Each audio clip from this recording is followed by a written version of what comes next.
What do you say, everybody? Welcome to the Bama Insider postgame show right outside of Bryant-Denny Stadium at Westgate Luxury Condominiums, and we're going to break it down. Alabama shellacking of Auburn 49-27. They covered the spread. They beat the Tigers, and the Crimson Tide quietly are back in the hunt for the college football playoff after some things have gone their way today. Still, they need some more help, but I'll tell you what, a convincing performance against their arch rival, a dominating win over the Tigers, and I can't wait to hear what you guys think about it. 205-850-1994.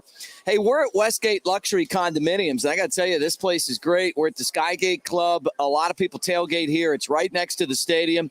You can find out more information about Westgate at westgateal.com, and it's great. It's right next to Bryant-Denny Stadium.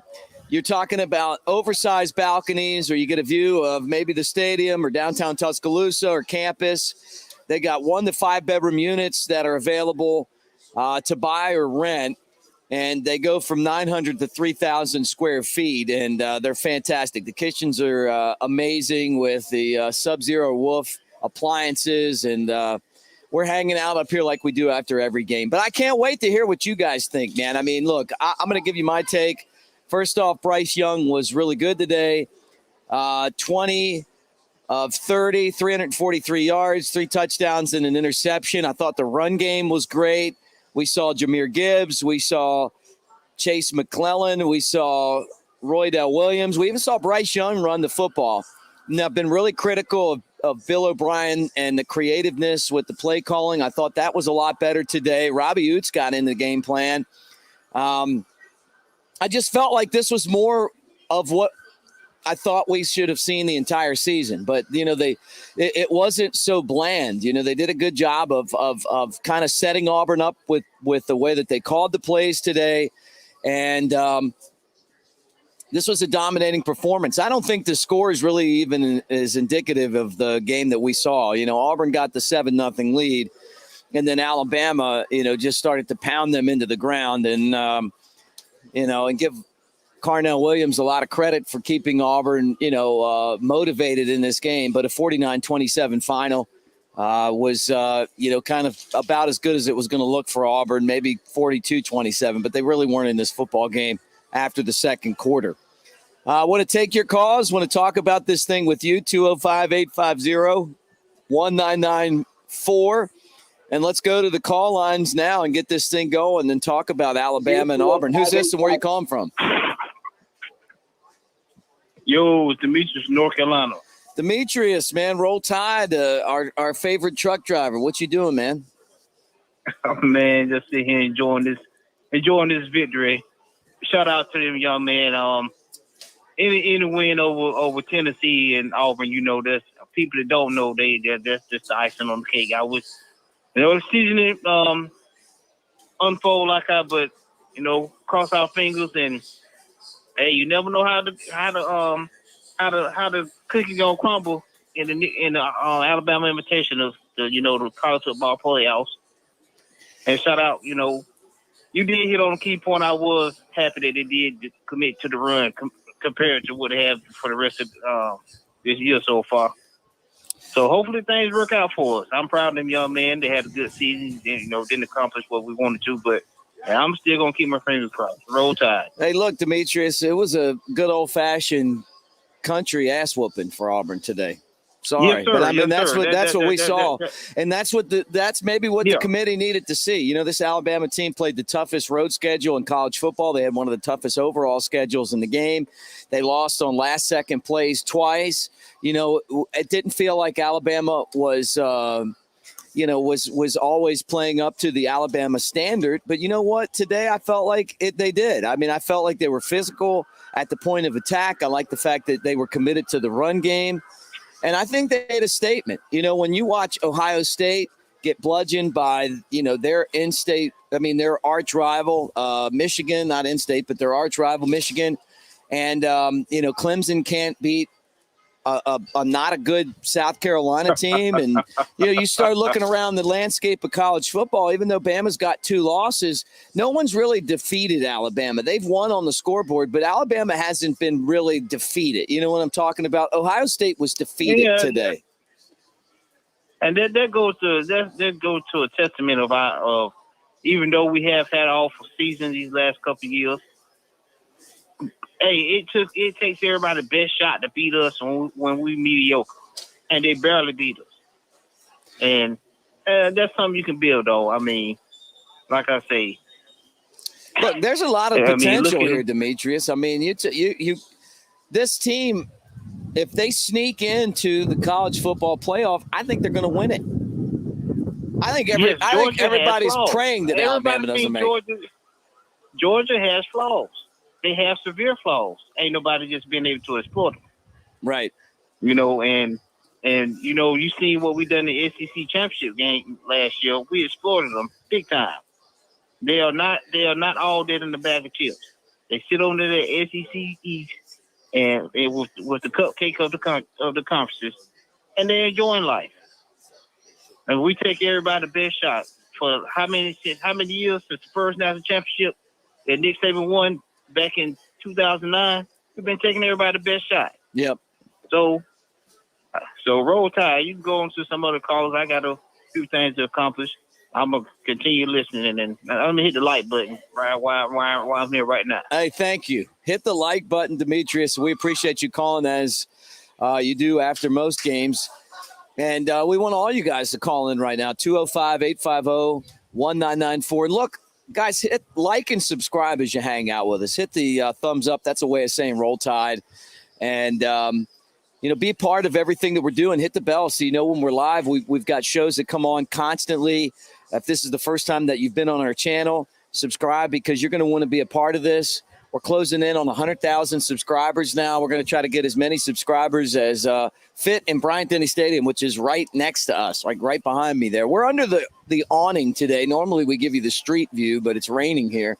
So we kind of scooted under the awning here. But appreciate all you guys for being a big part of what we're doing. Now we're with On 3. We're changing the landscape of team coverage. You guys know that already. And then if you don't, take advantage of this opportunity. $10 gets you an entire year. That's Andrew Bones Recruiting with all the great people that are part of On 3. Joseph Hastings is on our crew now.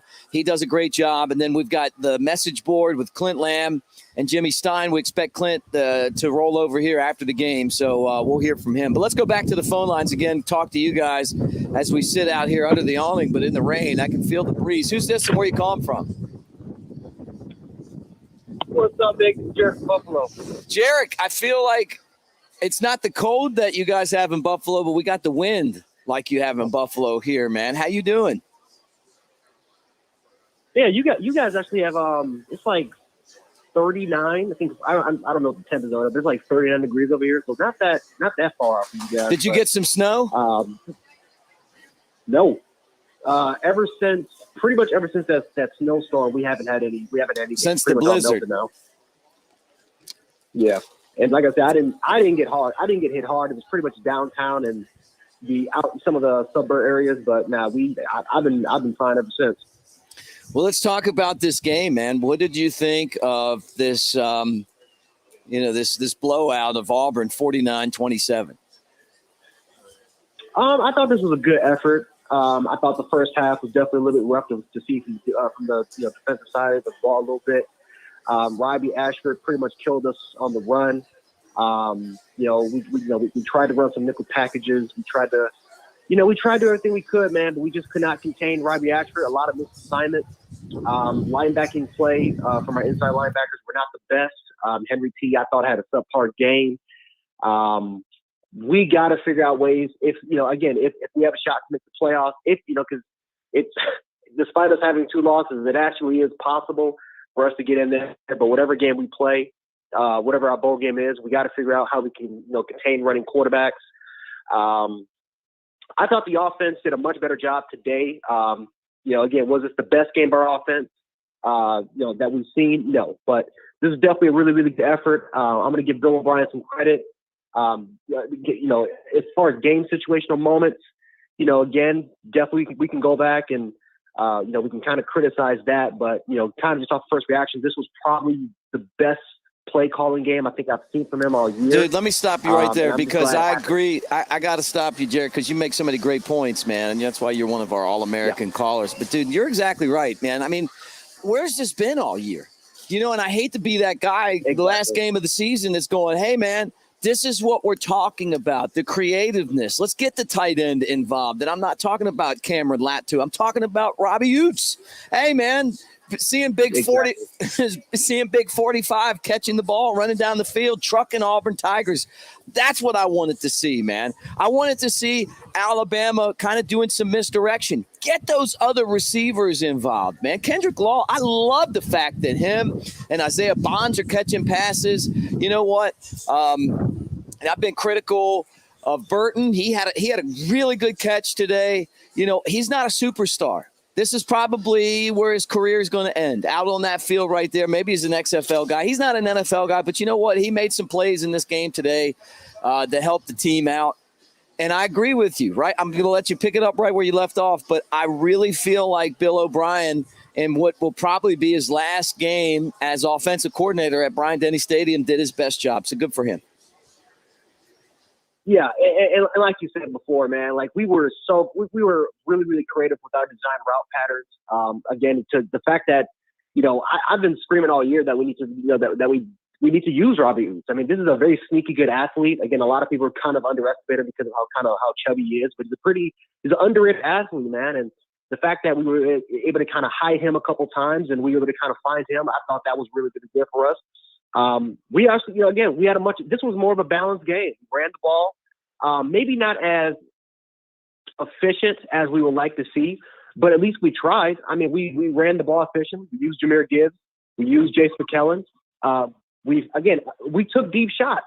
I mean, my God. I think we, Bryce Young, I think, had 5 or 6 deep throws this game. I mean, prior to this game, did he have that for the entirety of the year? I mean, like I said, I'm glad that for the most part, we had creativity. We had a lot of diversity within our scheme. And for the most part, man, like this is what we want, man. I mean, now, like I said, was everything pitch perfect? No. But this was definitely the best effort from an offensive playing standpoint and probably from an executional standpoint that we've had all year round. Because now you see guys like Kendrick Law, Isaiah Bond. You saw kind of what Corey Brooks can offer, what Jermaine Burton can offer. But again, a lot of our younger talent, what they can offer to the table. And that's really, really good to see because we knew, like I said, this is not the best core in the world for this year.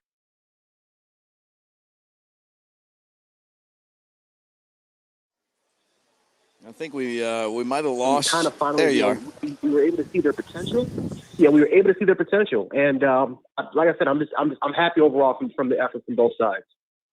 Yeah, look, I mean, and I feel like Alabama's kind of like sneaking around where maybe they got a chance to get back into this college football playoff. And I'm going to ask you the same question I asked Kyle Henderson last night. Give me your percentage chance of Alabama maybe sneaking in as a 4 seed. And I know no one wants to see Alabama in the college football playoff because, hell, who wants to go lose to Alabama?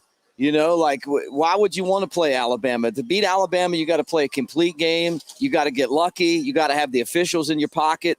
If you're in Neyland Stadium, you got to have all these things going your way. Even when they don't play their best, they're still hard to beat. Why would you want to play Alabama? But the TV ratings are always great. So, guys, and I see you in the comment section. Roll Tide to all you guys. Jersey Dolphins. Way go, David. Roll Tide, everybody. All right, listen, man. Tell me what the percentage is that Alabama gets into this college football playoff. You know that Ohio State is going to be hard to put them in after they got Michigan's foot put right up their behind. Clemson lost today. You know that LSU's not going to beat Georgia. That's going to eliminate some teams in front of them, one team behind them. What do you think? I'm going to give us a 35% chance. Now, there again a lot 35%. Of 35%. So if we take a look at if we take a look at some of the scenarios,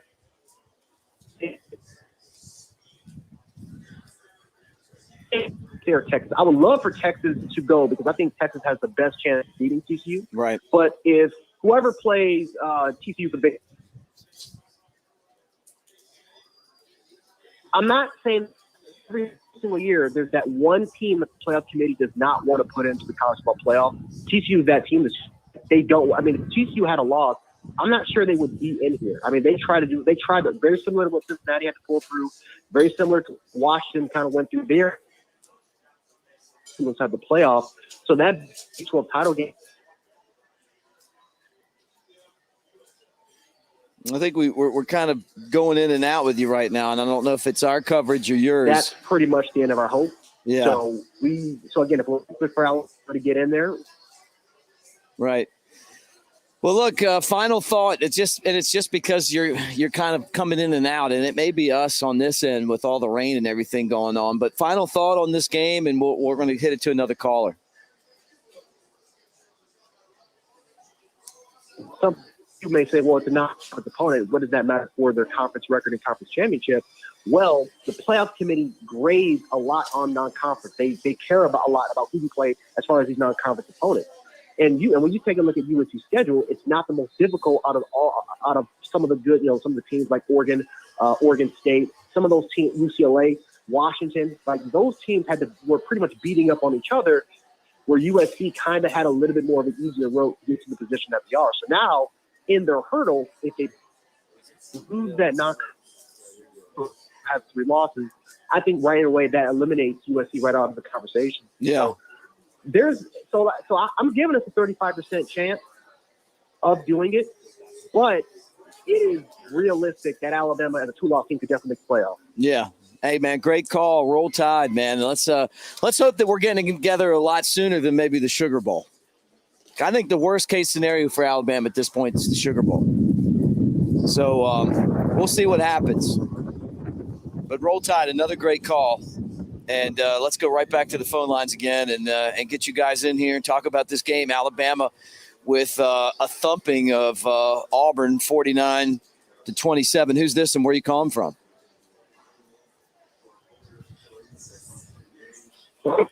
Hey, are you there? Hello? Can you hear me? Hello? Yeah. Hello, can you hear me? Yeah. It's Robert from Mobile. Robert from Mobile. What is up, man? What'd you think of today's game? Give me your thoughts. Yeah, I was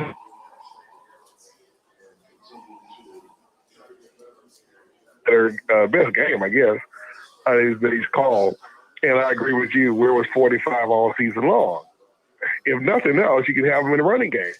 Big wide body. They could help open some holes, especially in the goal line for Jahmyr Gibbs and then the other running back. But I would say better late than never. But no, in this case, no, it's not better late than never. Late means we don't make the playoff. Right. And what really bugs you the most is there are no outstanding teams in college football. No superstar, no powerhouse team like Alabama was in 2020 or LSU in 2019 or even Georgia last year, although Alabama could have beaten Georgia last year. And these teams are just good, not, exceptionally great. But because we couldn't put together a winning strategy often enough, we're out of the playoffs. When we really should be dominating this season. And that's what's driving a lot of us crazy is we should have had the talent to dominate the season, and we just were never special. Yeah, look, Robert, I agree with you, man. We never lived up to the Alabama standard this year. I mean, the way Ohio State got beat today, are you kidding me? We couldn't have done the same thing? Yeah. And Georgia struggled against Georgia Tech. That's not a beatable team. I know. For Alabama. I know. It's just so that we couldn't put it together. And that's what's frustrating a lot of us. And this should have been our year, and it wasn't. And it's going to be hard to watch the playoff because you don't know who's going to win it. I mean, Georgia's good, but they're not as good as they were last year. Right. They're not elite. I mean, they're not exceptional. I think about Alabama with Jalen Hurts in the 2017 team when Deshaun Watson had to jump through hoops and heroics to beat us. Right. That team with Ruka, when Ezekiel Elliott and that crew had to put up an outstanding performance to be a college football today. It's just so disappointing how this season turned out. Yeah, look, I agree, man. But look, I mean, there's a chance that Alabama could still do everything that they set out to do, which is win a national championship. And a lot of that's going to come down to if they can get into the college football playoff, and I think they can. It's not a guarantee, Robert, but they have a chance. Yeah, it's because I'm an engineer by trade, so I know statistics and data, and it's slim to none. Which 10%, there wasn't 14%. I think the last time I heard. That's really slim. That's all the more reason why we need to expand the playoff. A 12-team playoff right now, goodness gracious, it would be must-see TV in the postseason. But college football, as usual, is slow to change. They're slow to make positive change. But it's just, it's possible, but it's just so unlikely. The defense was a bit disappointing with all the yards rushing they were allowing. Pete Golding just can't seem to put together a scheme that can hold the way they should.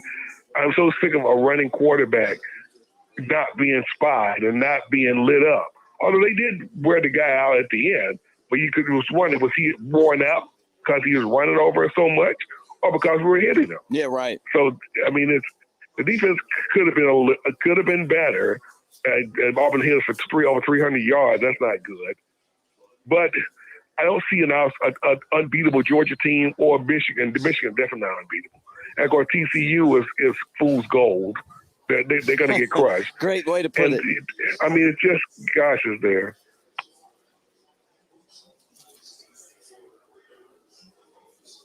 Robert, you still there?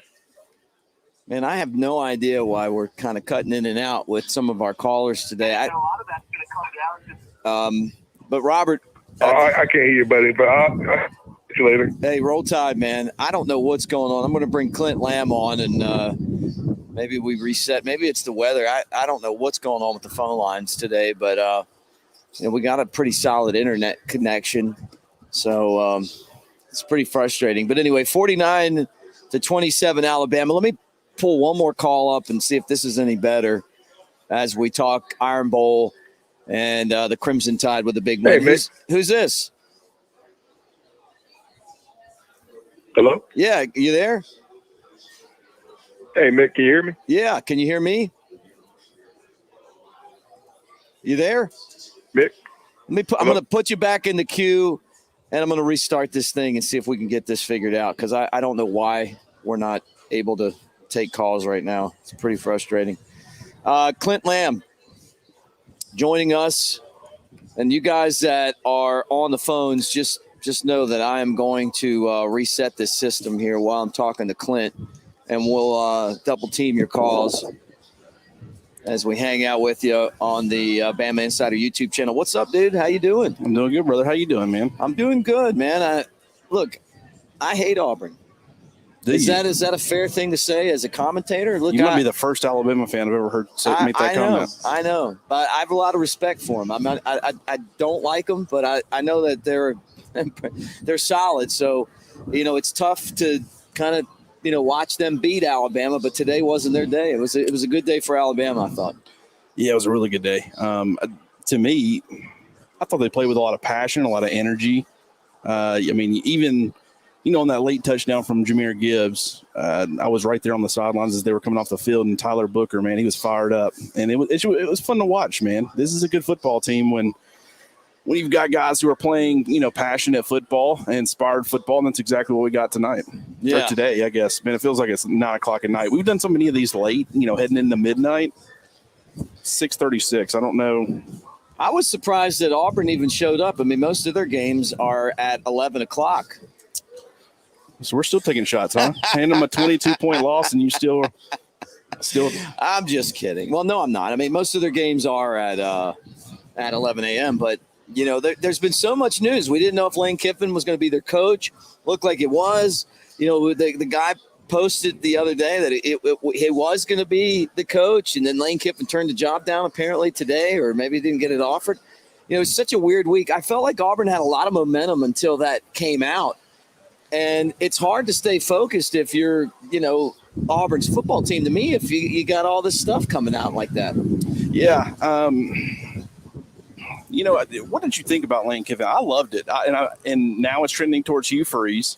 I feel like that, there's some similarities there, but I also feel like there's, with Hugh, granted, from some off the field stuff, he's not going to be the most popular choice. Alabama fans are going to rag Auburn fans a little bit, but from an X's and O's standpoint, being an offensive mind and all that, you got to give Hugh a lot of credit. I think he is able. It doesn't matter where he's been able to have some offensive success. But tonight it wasn't about Hugh Freeze. It was about Cadillac Williams, and it was a big victory for Alabama.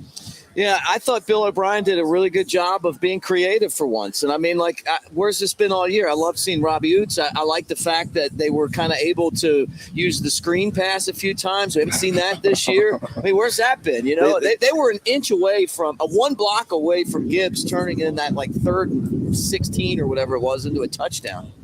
RPOs, shots downfield, screen passes. It's like it would have worked a lot more this year had they been able to, or just simply chose to utilize it. And what's interesting is that when you see them actually do it and it work, I think that only reaffirms kind of where we were all sitting with issues with the offense and how you can maybe be a little bit more creative.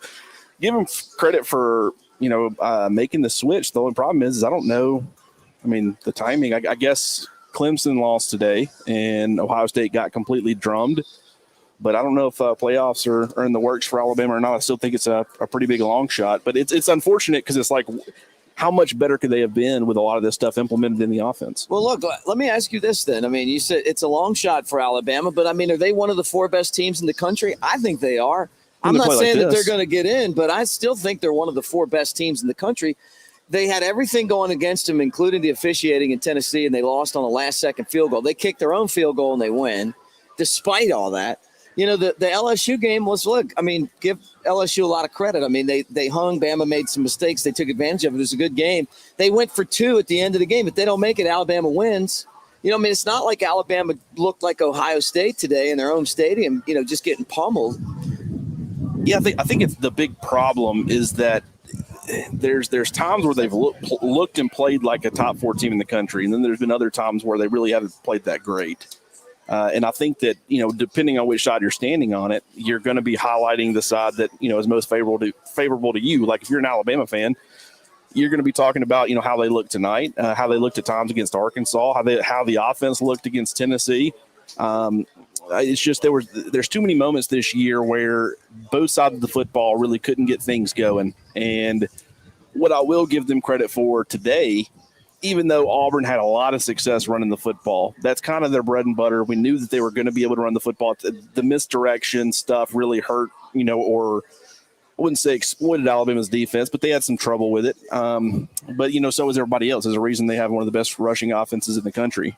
But yeah, you're asking if Alabama has one of the best 4 teams in the country. I do think when you look at what makes me curious is that you've watched what they did today by simply making a few tweaks that a lot of people thought they should have made several weeks ago. Right. I think putting that on tape for the committee, they can look at that and say, well, now that they're starting to do some of this stuff, they might be a new football team. They might be now playing like one of the top teams in the country. Well, also, too, Alabama's a draw. When teams beat Alabama, everyone stops what they're doing to go watch, So you put them in the college football playoff, maybe they're the 4 seed against Georgia or Michigan, that first game. That'd be worth watching. And, we'll see what happens. They've had some things go their way. Everyone pulling for Notre Dame tonight. Oh, yeah, absolutely. Yeah. Notre Dame wins that game. Well, Clemson lost today, so that gets rid of them from behind, right? And then, and then you knew that one of the 2 teams was going to lose in Michigan, Ohio State, but it was a beatdown by Michigan at home, by the way, at Ohio State. Yes, so I think that really hurts Ohio State. It's not like they just barely lost. I'm still having trouble, though. I feel like they're both going to still get in, though. See, I don't. How do you sit there and watch someone get beat like that at home? I agree. The problem, okay, right now, who would you put in? Because, see, it's not that I think that Ohio State still deserves to be in. It's that you start looking at what the resumes look like and, the brand. Right now, I'd have Michigan and Georgia, TCU, and USC. But if USC loses, I'm sliding Alabama up if LSU gets their butt whooped by Georgia. And I think that's kind of where you're looking at. And look, TCU hasn't won anything yet. I mean, they're going to win today, or they already have, but they still have a ways to go. Yeah, and I think that the committee, remember last year, it was, hey, how can we keep Cincinnati out of the playoffs? That's kind of what the committee was trying to do all year. The problem is they never slipped up and gave them an opportunity to do it. Right. With TCU, as long as they continue to stay, undefeated and not lose, it's going to be hard to keep them out as well. We'll kind of have to just wait and see, even though I do think there will be a debate between Ohio State and TCU if it comes down to that, because I think that there's enough there with Ohio State. It's a terrible loss. I get it, but you hung in the game for what? At least a half. I don't know. I mean, how do you lose like that at home?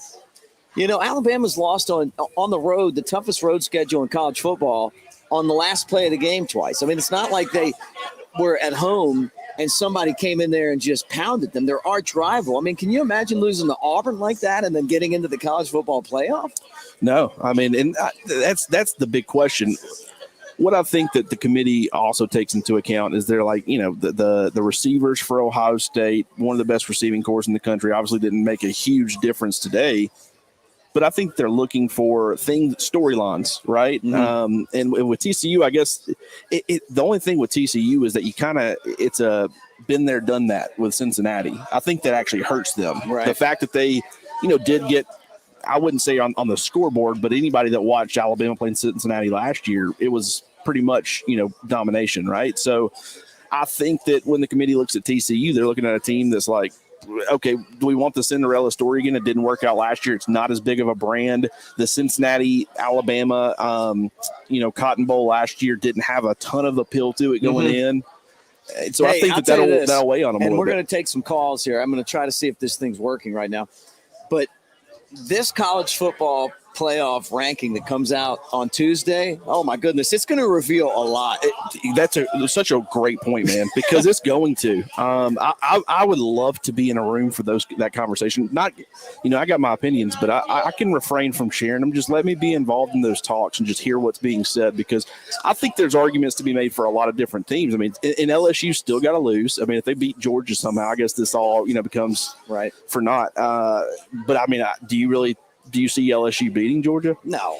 So, I mean, come on. They might lose to Texas A&M today. I mean, I don't think they're that good. Do you think if you're an Alabama fan, you probably need to hope that they don't lose to Texas A&M. They need to lose to Georgia because right now, last night you had Ole Miss, which was one of Alabama's only 2 top 25 wins. They go down to Mississippi State. Right. Texas, what ended up happening with Texas? Did they end up winning today? Yeah. They won yesterday, but yeah. Yeah, it was yesterday. You're correct. Yeah. But, you had that situation. So you still got a top 25 win, but you're trying to make your resume as impressive as possible. Right. And when you look at those 2 losses for Alabama, the fact that you're saying on the road in hostile environments, Neyland Stadium, Death Valley down there in Baton Rouge, by a total of 4 points to 2 top 10 teams. If LSU loses and they drop out of the top 10, you no longer have that argument. Yeah, right. So I think that if they lose to Georgia, then that's an argument that can be made. That's the expectation. I don't think it really hurts LSU. A&M and the fact they're not going bowling and you lose to them, I think they might drop. So we should pull for LSU this week and then next week. Okay. All right. Well, let's go to the phone lines. I'm going to try this one more time and see if we get these things up. I don't know what's going on with them tonight, but who's this and where you calling from? This is Xander. I'm calling from Pennsylvania. Okay, what's going on, man? Just listening and listening to y'all's analysis of the game. And, one of the things I feel like that's maybe not brought up enough about, like, Alabama's issues with why even teams have really been able to stay in games is their secondary has just been ferocious at tackling. I mean, like today, there was 3 guys on the quarterback, and they just let him run down the field doing what, you know? Zigzag. They have this issue with dive bombing at players instead of wrapping them up, which, I mean, they teach you that in, like, middle school, you know? So there's definitely something going on with, I don't know if it's an assistant coach who just doesn't teach them well enough to have discipline. They face mask all the time. I mean, how many face masks have we had a game? I bet we could probably find it's like 2 a game, 3 a game. Mm-hmm. I mean, Bama's issues, it seems like, is some type of fundamental problem. It's been like this for at least 3 years now. We just do not know how to tackle anymore, which is, I feel like my entire life since even the 90s, we knew how to tackle, and we sucked in the 90s. Man, trust me, I was here in the late 90s. It wasn't a lot of fun. You know, so it's just interesting. I feel like we definitely are top 4. I think people also forget it was road games that we lost by 1 and 2 points. This wasn't like we were, you know, Ohio State at home lose 20 points, you know? Yeah, right. This is a big difference. Look, it takes a Herculean effort to beat Alabama, and I'm going to go back to it again. Yeah, I mean, it takes 125 degrees on Texas field. It takes an officiating staff that I think ought to be investigated by the FBI to beat Alabama on the road at Tennessee, to be honest with you. I mean, like, this, despite all of the other things that Alabama doesn't do right and we talk about, at the end of the day, they're still hard to beat. They are, yeah. And they've had a lot of issues this year. And the whole tackling thing, really, I think across college football, you're seeing a lot more struggles with that than you used to. And I think a huge reason for that is you don't have the physicality in practice. Like, it's so hard to replicate as is in practice. But now, I mean, there's you don't even really tackle guys to the ground too often in practice, especially during season, because of the injuries and especially the head stuff. You don't want a whole lot of contact. It's hey, hit and wrap up, don't take to the ground. And then you get on game days and it's like, hey, these guys are, you know, you got to finish tackles. And I think that's a pretty big issue. And I thought Brian Branch had a pretty rough game all the way around. He did get banged up towards the end of the game, but he was the one on the covering end of that. Granted, it was a heck of a throw by Robbie Ashford on that touchdown pass. Who knew he could throw the football like that? Well, I mean, it was one throw, but it was pretty good throw. You know, I think on Twitter I compared it to some of those Bo Nix throws from 2019 because there was a couple, man, that was I do want to bring up something like you were just saying, practice it's hard to tackle, but Georgia does it just fine. Yeah, sometimes. We had Kirby Smart. When we had Kirby, everybody knew how to tackle. We rushed towards the player who had the ball. You know, we swarmed. Now, if you go back and just watch some of the tackles this game, we look like one Oklahoma. player gets to the guy, the other guy's just standing there like, you're going to do this, right? Yep. That's a problem. And I think that's not kind of Alabama football. And I think that what you're saying is what Nick Saban's got to figure out between now and next year is that are you going to refine the Alabama standard? And the Alabama standard is what we're seeing at Georgia right now. They're going to go out there and looks attack like Georgia the is the old Alabama. That's right. I agree with you, man. I mean, and I think there's a lot of players that I've talked to, former players who built this program that look at the same thing that you're seeing right now, and they tell me the same thing. And they've told Nick Saban that. Well, I do think that there are attempts to make changes. Like, I don't think there's going to be any sort of coaching staff changes at this point in the season. That's going to come after the fact. But you're talking about personnel. You look at Deontay Lawson. I mean, he ended up starting the game. This is probably going to be Jalen Moody's final game in Bryant-Denny Stadium. I don't even remember him really playing that much. I saw a lot of Deontay Lawson. You see Jamarian Latham and Jamil Burrows before they were sub-package players who were very, passing situations is when they would really get involved and get in the rotation. You saw a lot of them being in the regular rotation when they come out there for entire drives. And I thought that they both played pretty well. You saw Kendrick Law. He ended up starting the second half at receiver. He's been in the mix for a while, but to see him out there with the first team to start the second half, that's different. So I think that there's been, you talk about Bill O'Brien and just the philosophy. It's like, hey, let's take some shots downfield. And I will say this, doesn't look like Bryce Young's arm. There were a couple of passes where it's like, okay, maybe the arm strength is struggling a little bit. The one to Cameron Latou was definitely short, but that happens. That probably still should have been caught, but certainly didn't look like an issue on a lot of those deep balls. Yeah, and so it's good to see that back in the game. Yeah, you're getting the RPO stuff. You're getting I feel like that a lot of the issues that fans have had they made those corrections. It's almost like they listen to the fans. That's not what happened. They don't dictate what they do based off of what fans want, but it just so happens that exactly what fans want is exactly what, the offense really needed. Now it's time to start working on some things with the defense. And from a personnel standpoint, they did make some, attempt to make some changes, but I do think that there's, some legitimacy to the criticism of the tackling because it has been a huge issue. Yeah, no doubt. Anything else before we go to the next caller? Yeah, I guess the only other thing I could think about is, Bryce definitely was hurt for most of the year. He definitely wasn't throwing it as deep as he was. But one of the things I was looking at with the data is last year, and this might be he just got really used to throwing the fast wide receivers. He almost never missed a deep ball. He had like a 70% completion rate with the deep ball. I mean, Williams was insanely fast. But this year, he always overthrows people deep. And the only thing I could think is either when we're at practice, our secondary doesn't press enough, or it presses, soft, doesn't actually fight the wide receivers, and they're able to just run down the field. And so he's used to that timing where they always are there, or they're just slower than what he's thinking they are. What's wild about that is that this year going in, we thought this could very well be the fastest Alabama collective wide receiver group that has been during the Nick Saban era and maybe ever. So the fact that we're even questioning that kind of stuff is pretty miraculous to me. But I don't think it's crazy. Yeah, I don't really think it's a speed issue. Now, granted, I think that at certain points during the season they've had the wrong guys running certain routes. When you had Jerry Jeudy and Devontae Smith and Jalen Waddle, there was a reason they were playing paper rock scissors to figure out who ran which route. They were all very interchangeable, and really you kind of know on a certain design play who's probably going to be open, who has the best chance to be the I guess going in and go who's the primary read going to be and things like that. With this group, even though Jermaine Burton, who I thought also had another pretty good game, he continues to get more and more comfortable, and he's been pretty darn good the last 3 weeks, or the last 3 games at least. But yeah, I do think that they've had the wrong guys running routes. I think there's been a confidence issue. Guys aren't running full speed downfield when they've been targeted at times because, if you're not playing confident, you're not playing fast. And you've got some young guys and things like that. And I think that, from a route concept and, the routes they're asked to run, Bill O'Brien and stuff, I don't think he's had great designs on a lot of his offensive plays. I do feel like tonight was a lot better on that front, even though, it was also just better execution. And it was allowing Bryce, don't take 1 or 2 shots. And it's like they don't work out. So you just completely abandon it.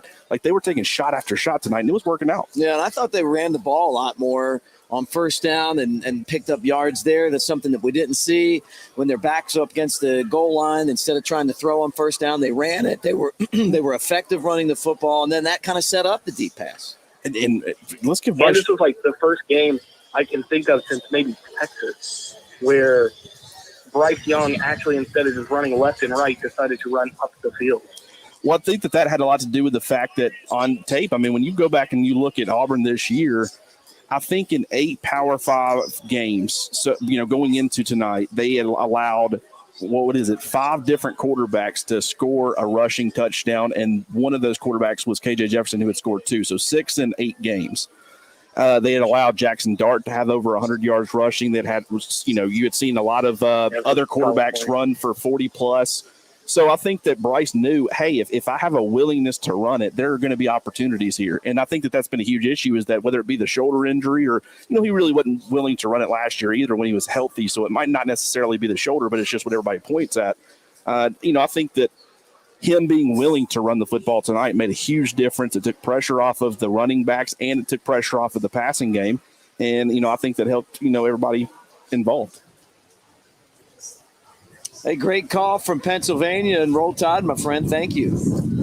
Roll Tide. Let's go root for Notre Dame. Hey, I'm telling you, we're going to be doing that. We'll be watching them. All right, let's go back to the phone lines again. And if you were on hold and we were trying to talk to you, we couldn't get to you, we're good now. Roll Tide. Who's this and where you calling from? I'm calling from Alabama, Dothan, Alabama. My name is John Johnson. I'm an Alabama fan, Abbott fan. I'm 65 years old. Football is sorry as hell now because they take all the rules out of the game. They make the game soft. Football is a man's game. Okay? Alabama wins all the time. At least everybody's expecting to win every time. But people fail to realize that them guys are human, okay? They're not going to be perfect 24/7. Now, they won today. They played their hearts out, and some of them probably go to the pro, or some of them will never play football again. But if you're an Alabama fan, you're going to take the wins and the losses, and you're not complain about how good they played or how bad they played. That's the way I look at it. Well, it was a good win today. I mean, no doubt. Anytime you beat Auburn, it's a game that you remember. What will you remember about today's Iron Bowl victory for the Crimson Tide?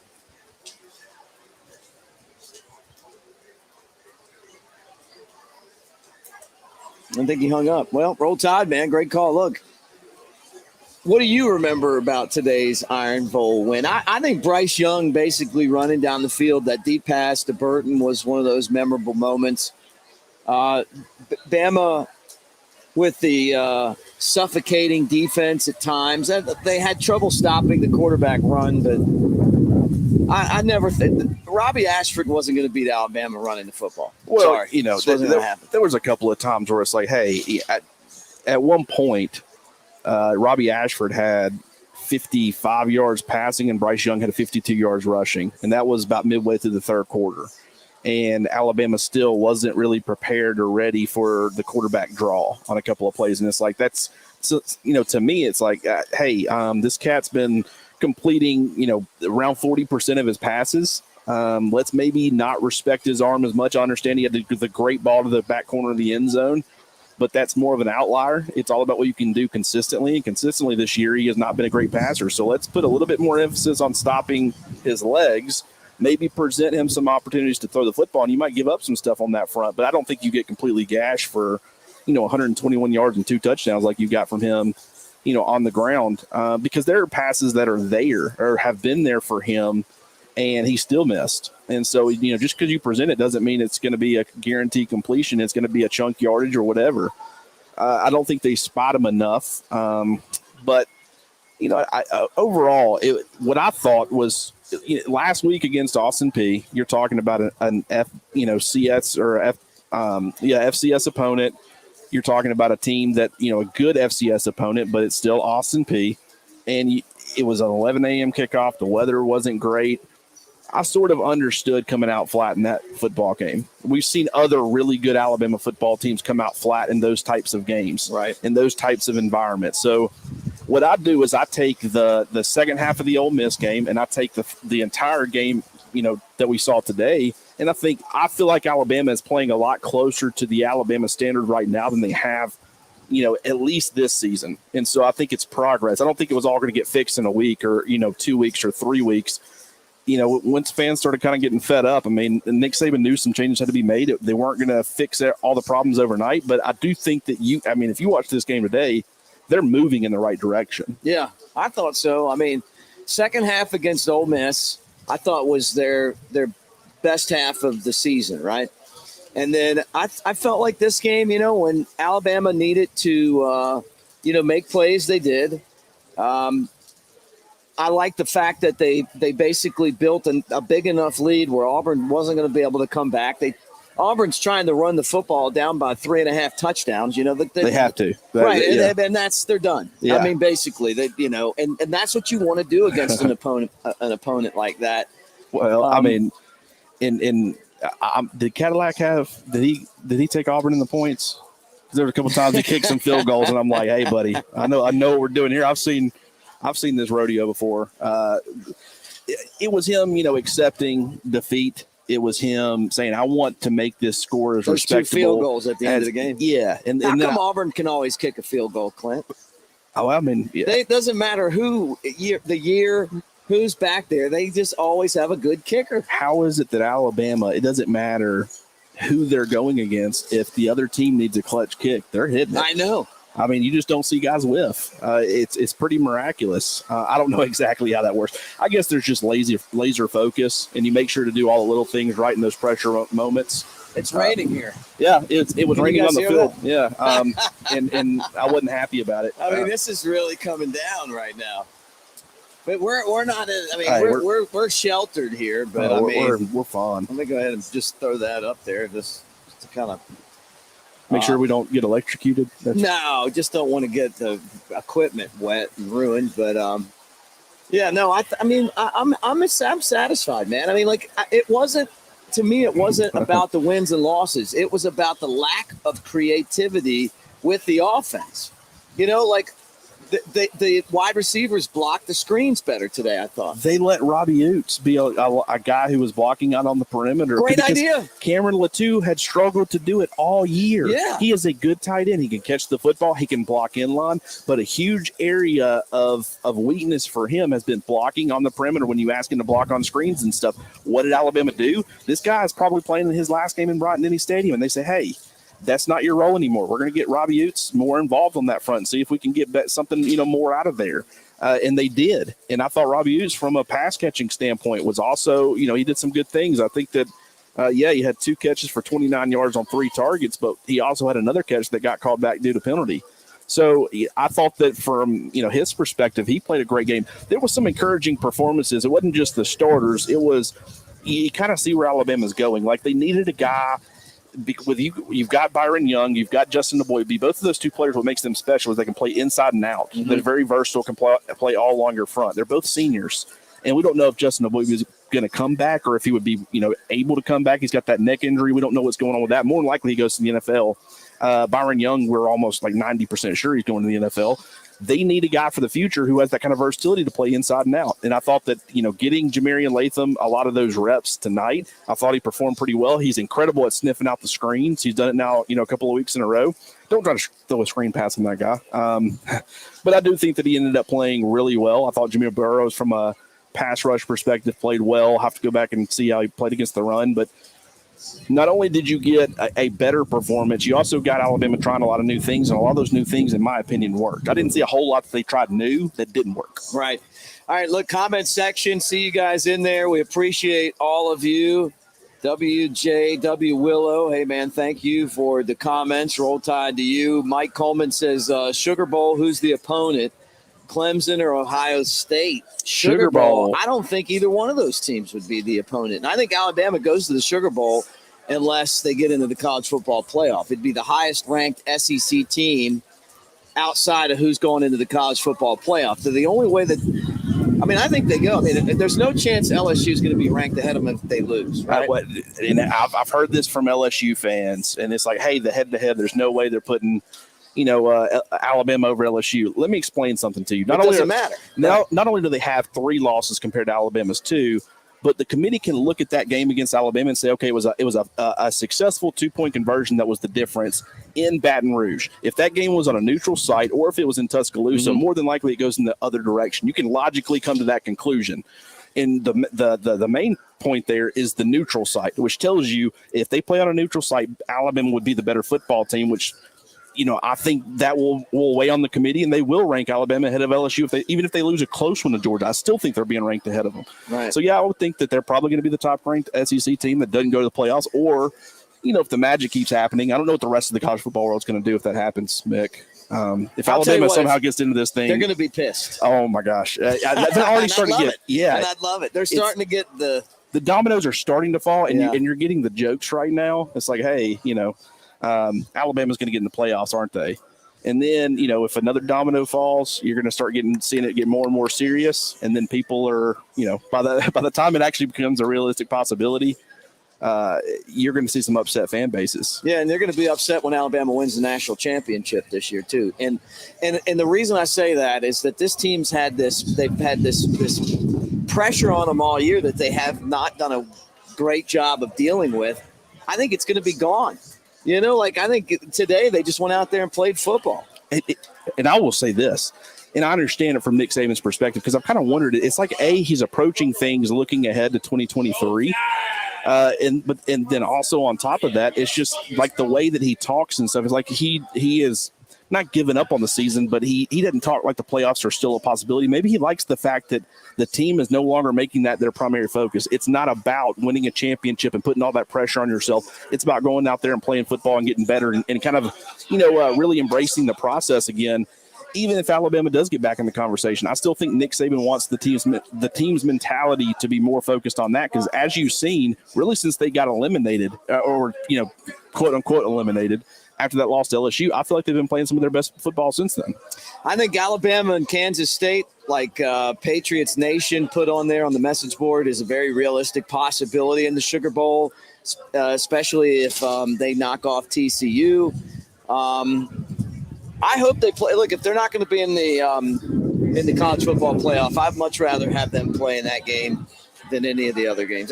It's a short drive, New Orleans. I mean, I haven't gotten down there for my etouffee lately. I haven't been to Mother's Restaurant. It's about time for me to return. Now, I would much rather see Alabama in the college football playoff and then ruin everybody's year with, another championship. But if it doesn't happen, that may be going to be fun. Yeah, I would definitely rather have the Sugar Bowl than anything else I've heard up to this point. I think it'd be fun to go down to New Orleans. I think that – so who did you say that you think the opponent might be? Kansas State. I think it could be a Kansas State. Yeah. It could be Tulane if they maybe – or, one of those – don't you put that evil out there. Well, it could be one of those teams that, the at-large teams, right? I mean – no, you're not wrong. It's just, man, that's going to be – would that be something?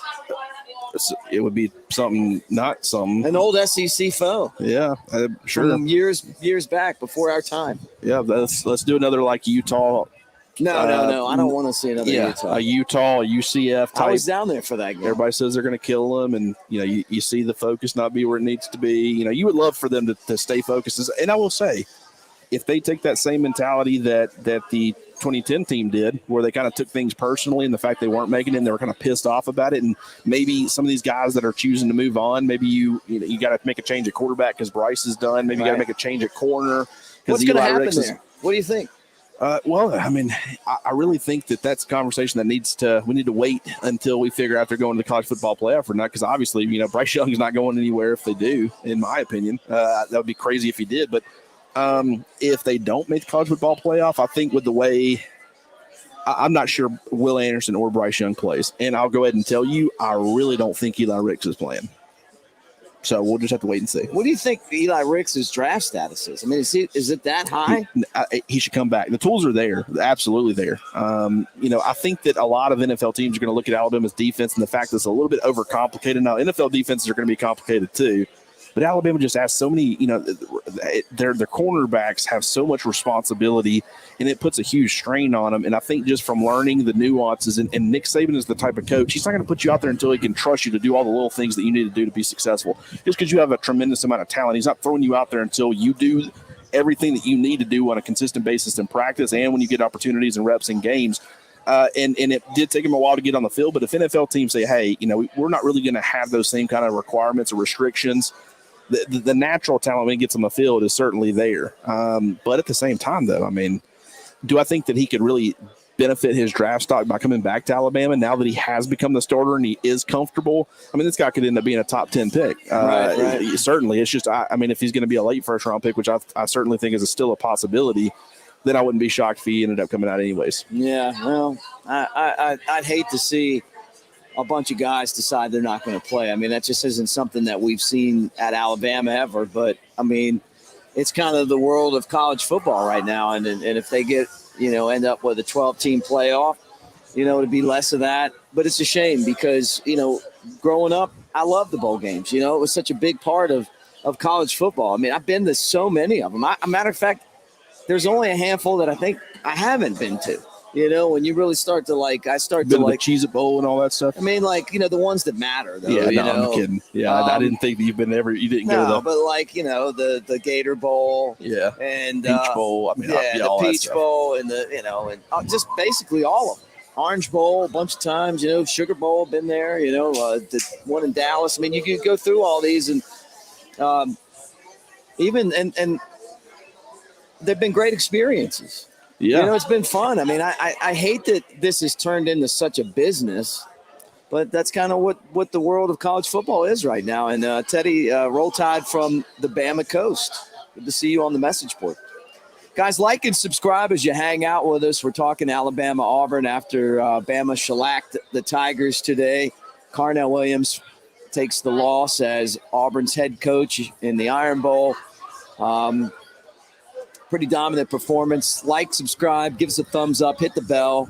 And if you got any questions, fire them at us as Clint Lamb and I talk about this game. And I guess we'll roll on now to game balls. And you guys in the comments section can do the same thing. But game balls, go offense, defense, and if you want special teams, you can, or maybe some other spot. Hey, we got to talk about special teams, right? I mean, Will Reichert's making big-time tackles on kickoffs, touchdown saving tackles, and Nealon Hibbett's over here recovering key fumbles that gives Alabama the football and the momentum back. Yeah. So how about Hibbett's? Hey, that's my player of the game. Is he really? Kyle told me he was related to the Hibbett's family.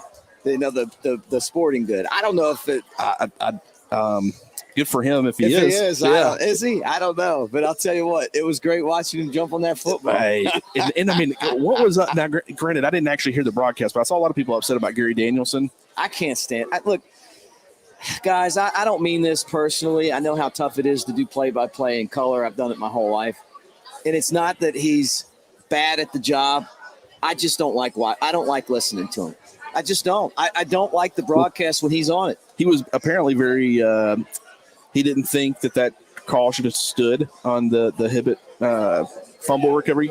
Very adamant about it. Yeah. See, to me, that was – you clearly saw his finger move, right? Come on. I mean, it doesn't matter about trajectory. If you see another part – I think he was so focused on the football and the fact that it didn't move, that's all he was looking at, and he wasn't looking at anything else. That's the only thing I can justifiably – I'm trying to defend the man because you clearly see the guy's finger moving. I don't know how you would explain that. It doesn't matter. It's like this, man. Like, it's not that he's bad at his job, but you know what? He may be – I don't like polka music.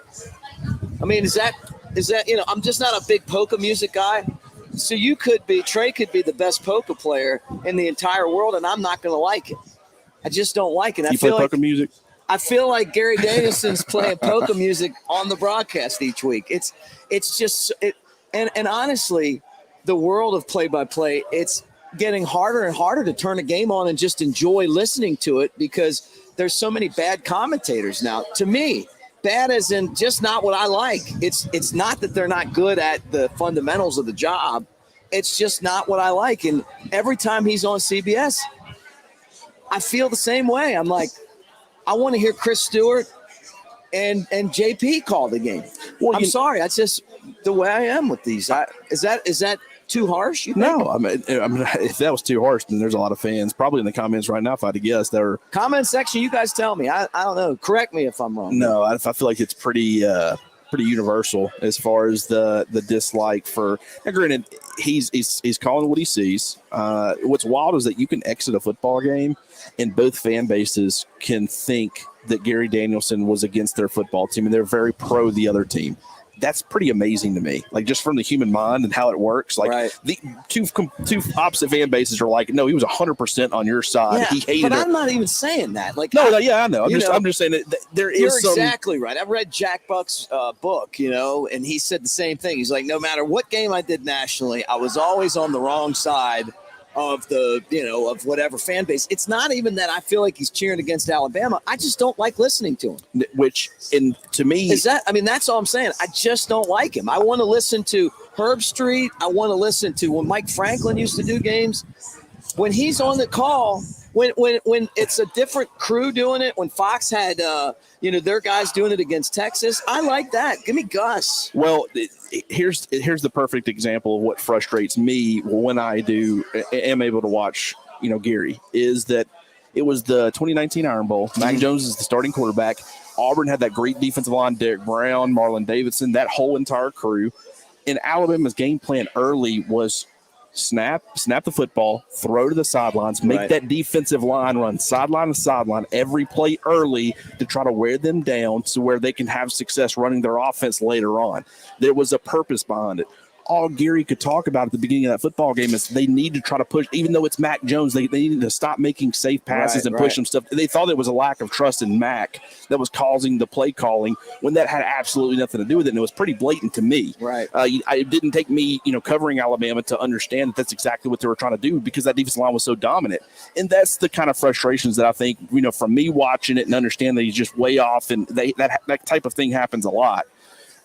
But at the same time, I have a lot of respect for him. He's done this for forever. But yeah, Alabama fans they've and really it's not just Alabama fans. There's a lot of SEC fans in general this switch to ESPN. I'm looking forward to it. Look, and let me put it like this. I don't even disagree with his commentary. I don't listen to him and go, I agree or disagree. I do quite often. I grew up watching Harry Carey and Steve Stone. I want to listen to play-by-play guys and the color guys that I would want to just hang out with. I don't want to hang out with Gary. I don't even want to be in the same room as him. That's why everybody loved John Madden. Right. I mean, that cat Summerall, that's exactly it, man. Give 100%. Me the turducken, make it fun to be there. I don't want to be in his class if he's teaching it, but I would love to be in Pat Summerall's class. Yes, 100%. And John Madden, they're fun, man. Boom, here we go. They're fun. Let's have fun, man. It's like, Gary's always got to be the smartest guy in the room. Right. Yeah. And I don't like those. It's just not my thing. No, I get it. And that's it. I'm sorry, guys. A lot of people are pretty passionate. I see Patriots Nation says Eli Gold over Gary Dempsey. Hey, look, it's Chris Stewart now. Chris Stewart's the play-by-play guy. And I know a lot of you guys miss Eli. Well, and Eli did, I think, today. I think I read something. It was right before the game, so I wasn't able to dive into it. I'm sure someone in the comments could probably let us know more, but that he was hoping to be able to return for this game. Really? But he wasn't able to. Okay. And that the next, obviously, he's setting his sights on A-Day, and he's hoping to be back. Certainly hope that's the case. I know he's been missed, but I'll tell you what, Chris Stewart's done a phenomenal job. He has. Love Chris to death. What's wild is that I think, and Chris does a great job of understanding where the love for Eli comes from. It has nothing to do with anybody not liking Chris. It's that, Eli's just been such a legend in this, for this university and for this Alabama program and really Alabama athletics in general. But Chris is doing a phenomenal job too. Look, Chris has earned this opportunity and he's killed it, and I've listened to him when I've gotten the chance to. I watch most of the games, but I know that I'm around the state. People love Eli, and they ask me about Eli all the time. Look, I don't know anything about Eli. I'd be shocked if he makes it back, but I hope he does. Yeah, and that's exactly right. If he ends up making it back, that's going to be a huge boost, for the fan base, because they have missed seeing him. And I think it's the way that it happened, where you didn't really get any sort of send off. I would love to see Eli get a send off, this is going to be his last year, and you're listening to all these games, and you're just seeing the man, work art, which is exactly what it is. It's art. But yeah, I'm hoping that he'll be back for the 8A game. But if he's not able to be, then you're going from Brett Favre to Aaron Rodgers. So I think it's just fun. That is a great point.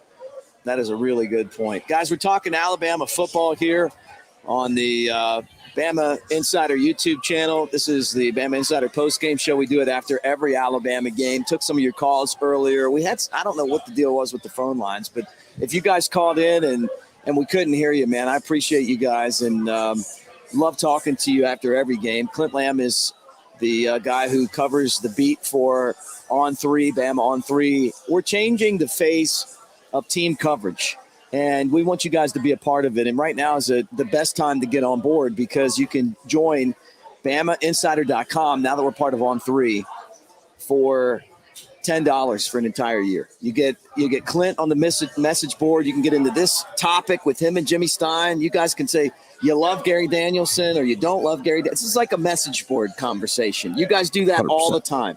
Oh yeah, we cover everything, and it's not just Alabama athletics, which all of that stuff's getting covered, and it feels like we got a great community of posters as well who are really engaging.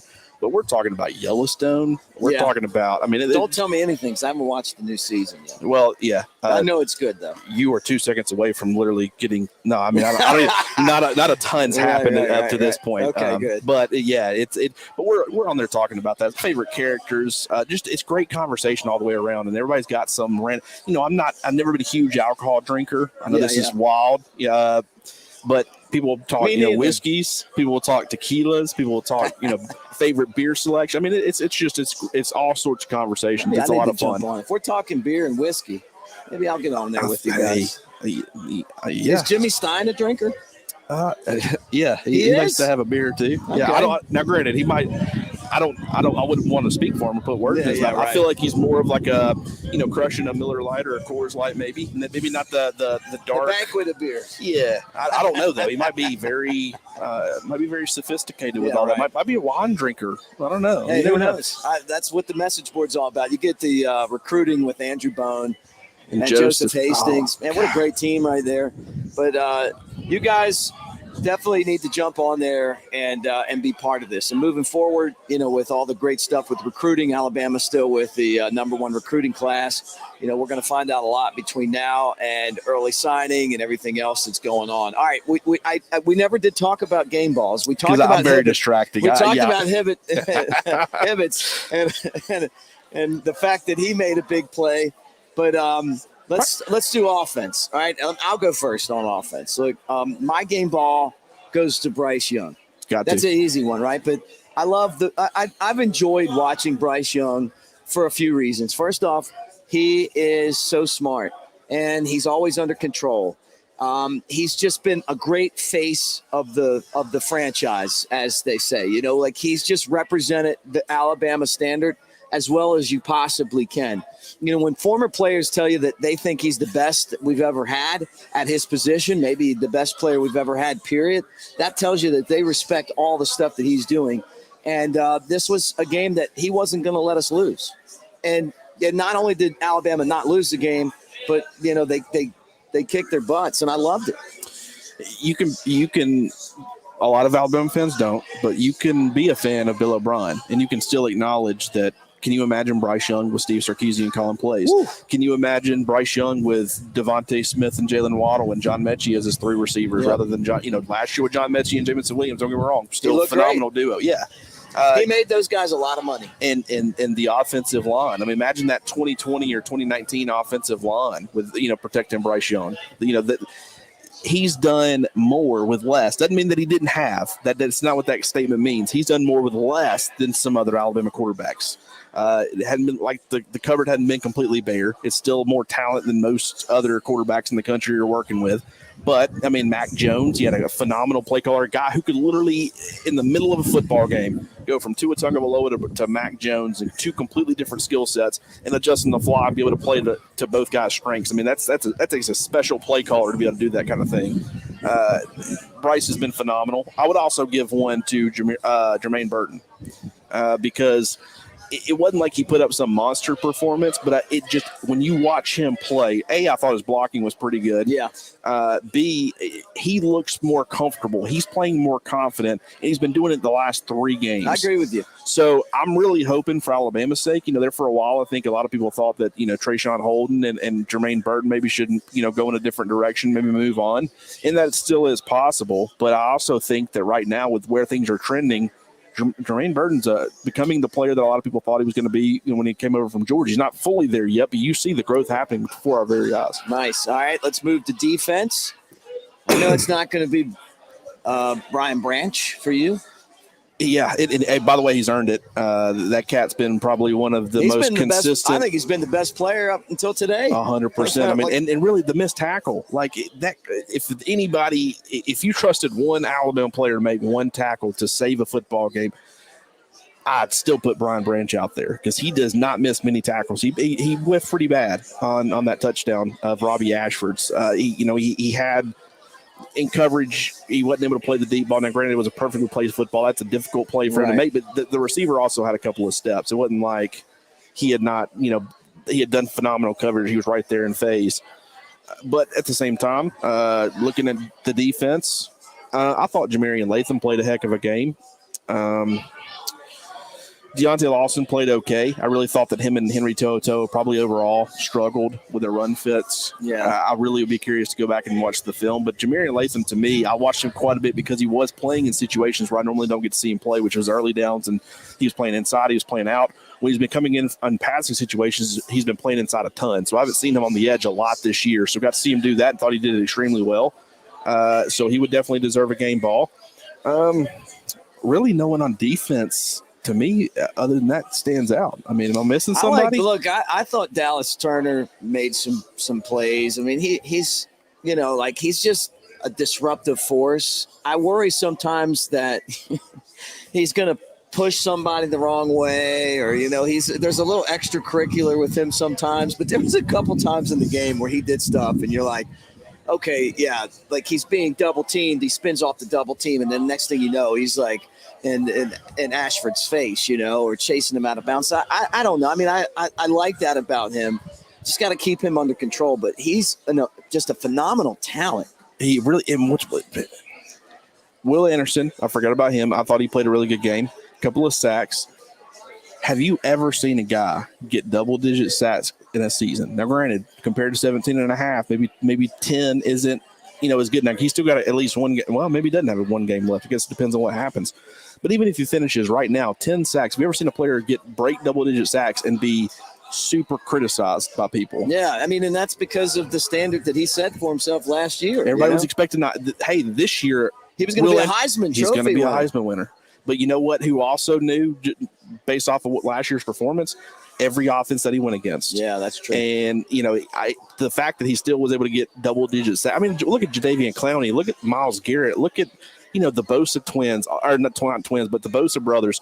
It's like you have these dominant seasons in your sophomore or junior year, and then you come back for another season and you're not nearly as effective. Now, some of that is lack of effort because you're trying to just pretty much hang on so you can make it to the NFL. Like, I think that was very much Jadeveon Clowney's case. But at the same time, I also think it's the fact that everybody had an off season. They said, hey, we're not going to let this Heisman caliber defensive player, and I want people to think about that for a second because you don't say that often, but a Heisman caliber defensive player, we're not going to let him beat us. And he still was able to do it. Now, did he miss some opportunities when he was given, against Tennessee? He had some pass rush opportunities. I don't think he played his best season, but I do think he was still a very good player, and I think he gets a little bit too bad of a rap from at least some fans. Yeah, well, those are good picks right there. All right, looking ahead, and it's tough to look ahead. So you guys are going to have to hang out with us on Monday Night Quarterback, 7:00 Monday, right here on the BamaInsider YouTube channel. Yeah, we'll get closer and closer. And honestly, if it looks like we're going to weed our way into this college football playoff, we may even do a show watching, like a watch party, just to see what happens. It's going to be so interesting to see how close Bama gets. Because there's going to come a point where you look at this team and they're one of the four best. And if that's what the criteria is, then they need to be in there. I think that the wins, even though I think that a lot of these teams are better than their win-loss record shows, the wins probably aren't going to be there, because Ole Miss is going to drop out of the top 25. Texas is going to be your only top 25 win. But you've gone on the road a ton. And you've gotten some tough victories against some pretty good football teams. And a Heisman Trophy winning quarterback. Yeah, and the fact that I think that this was the most encouraging performance that Alabama could have possibly put on tape for the committee at this point, because it wasn't like they continued to play sloppy and poor football and it came down to a last-second play. They were the better team today convincingly. And with the way that an Ohio State struggled against Michigan and got completely blown out on their home field, we'll see. It's all about what you did for me lately. That's the committee is very much that way. And that's why I think that Oregon could also be a threat, because that complete drumming by Georgia was in week 1. That was a long time ago. And they're a completely different football team than they were earlier in the year. Did they win today? I don't know. They were in a dogfight. Well, good. I mean, I think that would really help Alabama if Oregon would go ahead and lose, because I do think that it's very possible that USC is going to drop one of these next 2 games, in my opinion. Maybe I'm wrong, but they went ahead and lost 38-34. So Oregon is now. So I wonder if that means that's another thing that falls, because nobody was talking about Oregon. Everybody said that if USC lost, right, that it would knock out the Pac-12. And I kept thinking, even with, and one of them was a terrible loss against Georgia, but the committee can say it was a new quarterback, it was a new head coach. What they did in week 1, that's not who they are now. We think they're one of the best 4 teams. I mean, to be honest with you, did we lose something? Well, his camera, which is his phone on there, just got blown over by the wind. All right. Well, I think we're going to wrap it up, Clint. Yeah, let's get out of here. The weather is just telling us that it's time to go. I mean, had I not eaten so much Thanksgiving food, I probably would blow away myself. I've been working on my figure a little bit. What'd you do? Did you do the fried turkey? What'd you go with? Of course, right? What didn't I do? That's how I feel. That's the shorter lips. And I got to be honest, I read an article a couple of days ago that said the average male, I want to say it was like 4,700 calories is what he consumes on Thanksgiving. Nick always knew I was above average. Yeah. Look, man, I had 3 plates, and my buddy Jared Kingery came over and spent it with us, and he was like, "Dude, going for the 3rd plate." So what's up with this judgment? I feel like on Thanksgiving, no one should bring this up at all. I just wanted to be like, look, man, I paid for all this. I gotta eat it. I'll have 12 if I want to. It's different when you're putting out all that, and it's like you went out and bought it. It's like, look, no one wants any fried turkey. I'll take the fried turkey. You don't like ham? Put that ham on my plate. Bring me next time, man. I'm the closer. Hey, look, so many things to be thankful for, too. And, one of them's hanging out with you guys, man. So thank you, Clint, for swinging by. And same thing with Trey Yannity, who's hanging out up here, Chris Daltrey. We had Kyle Henderson earlier. All you guys, man. It's been a fun season. Really fun. And I hope it's not over. It would be awesome for the next couple of weeks if they were to get back into the mix and get into the playoffs. And with the way they play today, I do think that they won't embarrass fans like a lot of people thought they would if they somehow got in. But, yeah, hopefully we're able to have that conversation. If not, we're still going to cover the bowl game the same way. Oh, yeah. And it could present, if Bryce ends up sitting out, what happens at quarterback? How much do each of them play? Maybe it ends up being one over the other. If Ty Simpson ends up being the starter in the bowl game somehow, if that ended up being the case, I think that would be super telling with where that depth chart was at. So, I mean, there's still lots to talk about. And some of it might be focused more on 2023 and what things could mean. Or it could be, hey, they got a chance to go and win another national championship, which would be pretty wild considering where this team was at 3 weeks ago. I know, crazy. We got so many things to decide. Make sure you guys hang out with us, though, here on the Bama Insider YouTube channel. Nick Saban press conferences anytime he talks. We'll have the players on there as well. We have our recruiting show with Andrew Bone every Tuesday night, Monday night quarterback. I don't know the next time we'll do a post-game show, but you'll know it as soon as Alabama plays their next game. Same thing with the tailgate show, which we had a fantastic time putting together last night from Innisfree. And subscribe, give us a thumbs up, hit the bell, man, be a part of this. And now that we're with On 3, you guys need to join us there as well. We talked about it. $10 gets you an entire year. That's recruiting coverage. That's the message board, and there's a lot more to come. You don't even know it yet, but I'm just telling you that you're going to be blown away when this whole thing's put together. That's all I can tell you. That's a good way to put it. That's all I can tell you. Just trust me. And when you spend that $10, you're going to be like, Mick told me to do it. Mick hooked me up. Hey, all you guys, thank you, my friends. Happy holidays. We'll be back on Monday. But that does it for the post-game show from here on the roof, and partly because if we don't get out of here, I feel like we're going to get blown off the roof right now with this win. So for Clint Lamb and Chris Daltrey and Trey Yannity, Kyle Henderson, I'm Mick Gillispie. Happy Thanksgiving. Roll Tide. Always great day when Alabama beats Auburn. Always a great day. I don't care if Auburn has no coaches or 5 coaches in one season. Awesome win today for the Crimson Tide over Auburn, and we'll talk to you again on Monday. That does it for us. Roll Tide, everybody. Thank you for watching.